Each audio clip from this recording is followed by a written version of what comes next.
Assalamualaikum warahmatullahi wabarakatuh.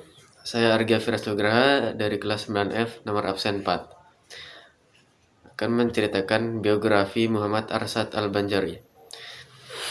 Muhammad Arsad Al-Banjari adalah seorang ulama besar yang sangat berpengaruh dan berperan penting dalam sejarah Islam, khususnya di Kalimantan. Ia banyak menulis kitab agama dan pernah menduduki jabatan Mufti Kesultanan Banjar. Muhammad Arsad Al-Banjari lahir di Lok Gabang, Martapura, Kalimantan Selatan pada tahun 1710. Ia adalah putra tertua dari Abdullah dan Siti Aminah. Setelah wafat, ia juga dikenal dengan sebutan Datuk Kalampayan karena makamnya berlokasi di desa Kalampayan, sekitar 56 km dari kota Banjarmasin. Pendidikannya dimulai di lingkungan keluarga yang saleh dan taat beragama. Saat berusia 7 tahun, Sultan Tahilullah 1700 sampai 1745 meminta kepada orang tua Al-Banjari agar mereka bersedia menyerahkannya untuk dididik di istana sekaligus diangkat sebagai anak angkat Sultan. Sultan tertarik karena kecerdasan dan keterampilannya yang diketahui Sultan ketika mengunjungi Lok Gabang. Meskipun agak berat, Abdullah dan Aminah tidak mampu menolak maksud baik Sultan. Setelah itu, Al-Banjari diserahkan kepada Sultan dan tinggal di istana.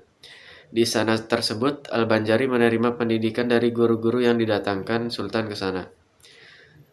Ketika berusia 30 tahun, Sultan mengirimnya ke Mekah untuk menuntut ilmu dengan biaya kerajaan.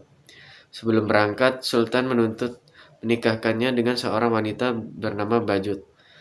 Hal itu dilakukan Sultan agar Al-Banjari tetap kembali ke Banjar setelah menyelesaikan pendidikannya di Tanah Suci.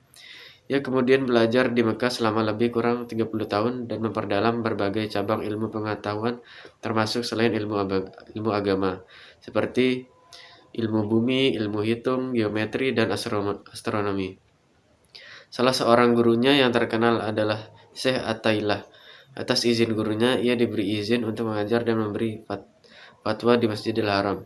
Kemudian ia melanjutkan pelajaran di Madinah dengan Imam Haramain, Syekh Al-Islam Muhammad bin Sulaiman Al-Qurdi dan Syekh Abdul Karim Asamani Al-Madani selama 5 tahun.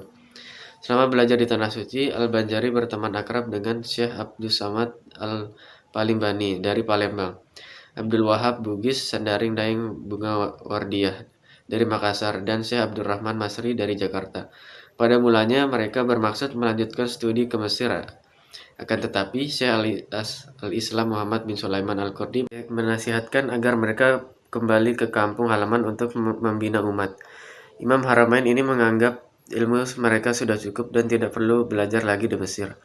Di samping itu, tenaga mereka dibutuhkan di daerah masing-masing. Atas nasihat tersebut, keempat sahabat ini kembali ke Indonesia. Sebelum kembali ke Kalimantan, Al-Banjari bersama Syekh Abdul Wahab Bugis tinggal di Jakarta di tempat sahabatnya, Syekh Abdurrahman Masri, selama beberapa bulan. Di sini Al-Banjari membetulkan arah kiblat selama beberapa masjid, antara lain Masjid Jembatan 5 di Kecamatan Tambora, Jakarta Barat. Terdapat catatan berbahasa Arab bahwa arah masjid itu diputar ke kanan sekitar 25 derajat oleh Al-Banjari pada 4 Safar 1886 Hijriah, 7 Mei 1772 Masehi. Al-Banjari tiba di Martapura, ibu kota Kesultanan Banjar, pada bulan Ramadan 1186 Hijriah atau Desember 1772 Masehi. Sejak saat itu hingga wafatnya Kalampayan 6 Syawal 1227 Hijriah atau 13 Oktober 1812 Masehi. Ia mengabdikan dirinya membina masyarakat dan mengembangkan Islam. Dalam kegiatan ini dibantu oleh Syekh Abdul Wahab Bugis. Dinikahkan Al-Banjari dengan putrinya yang bernama Syarifah di Mekah. Tidak lama setelah Al-Banjari menerima surat dari Sultan Banjar bahwa istrinya telah melahirkan anak dan sudah dewasa. Langkah pertama yang diambil Al-Banjari setibanya di Martapura ialah membina kader-kader ulama, khususnya di lingkungan keluarga sendiri. Untuk itu ia tidak tinggal di istana seperti sebelum berangkat ke Tanah Suci. Ia meminta kepada Sultan agar diberikan sebidang tanah yang akan digunakan sebagai tempat tinggal, tempat pendidikan, dan pusat pengembangan Islam. Sultan Tamjidillah 1745 sampai 1778 yang berkuasa itu ketika itu mengabulkan permintaannya. Al-Banjari diberi sebidang tanah kosong berupa hutan belukar. Tanah ini kemudian dijadikan sebuah perkampungan. Setelah itu, Al-Banjari membangun rumah pengajian, perpustakaan, dan asrama para santri. Setelah itu, kampung baru ini ramai dikunjungi para santri dari berbagai pelosok daerah. Kampung ini hingga itu adalah sekarang dikenal dengan nama Dalam Pagar. Asal mula nama itu adalah larangan bagi para santri yang belajar dalam ruangan tertentu di kampung itu untuk meninggalkan lingkungan tersebut tanpa izin. Jika keluar, mereka disebut keluar pagar. Dalam perjalanan sejarah Islam di Kalimantan Selatan, bentuk pendidikan yang dilakukan Al-Banjari ini merupakan hal yang baru ketika itu, yaitu pendidikan Islam berada dalam satu kompleks, lengkap dengan musala, tempat belajar, kiai, perpustakaan, dan asrama untuk para santri. Di samping itu, para santri tidak hanya diberi pelajaran agama, tetapi juga diberi keterampilan bertani agar bisa hidup mandiri. Selain itu, Al-Banjari juga melakukan dakwah secara langsung di tengah masyarakat, baik di kota maupun di desa terpencil. Dakwah ini langsung mendapat tanggapan yang positif dari masyarakat. Semangat keagamaan pun tumbuh subur di kalangan masyarakat, sehingga tempat pengajian pun ramai dikunjungi orang.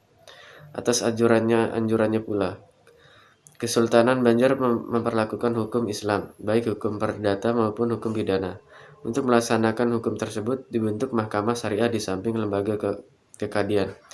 Untuk memimpin mahkamah syariah ini ditunjuk seorang mufti. Mufti pertama yang diangkat adalah Syekh Muhammad As-Sa'ad, cucu Al-Banjari. Adapun kadi yang pertama adalah Abu Zu'ud, anak Al-Banjari. Keduanya adalah sebagian ulama yang dididik oleh Al-Banjari dari dakwah dan pengajiannya. Al-Banjari aktif menulis hingga hari tuanya. Hasil karyanya yang terbesar adalah sebuah kitab yang berjudul Sabilul Muhtadin, Jalan Orang yang Mendapat Petunjuk. Kitab ini menjadi buku perdagangan dan bahan pelajaran di beberapa daerah di Indonesia, Malaysia, dan Thailand pada abad ke-19 dan awal abad ke-20. Sekian dari saya. Wassalamualaikum warahmatullahi wabarakatuh.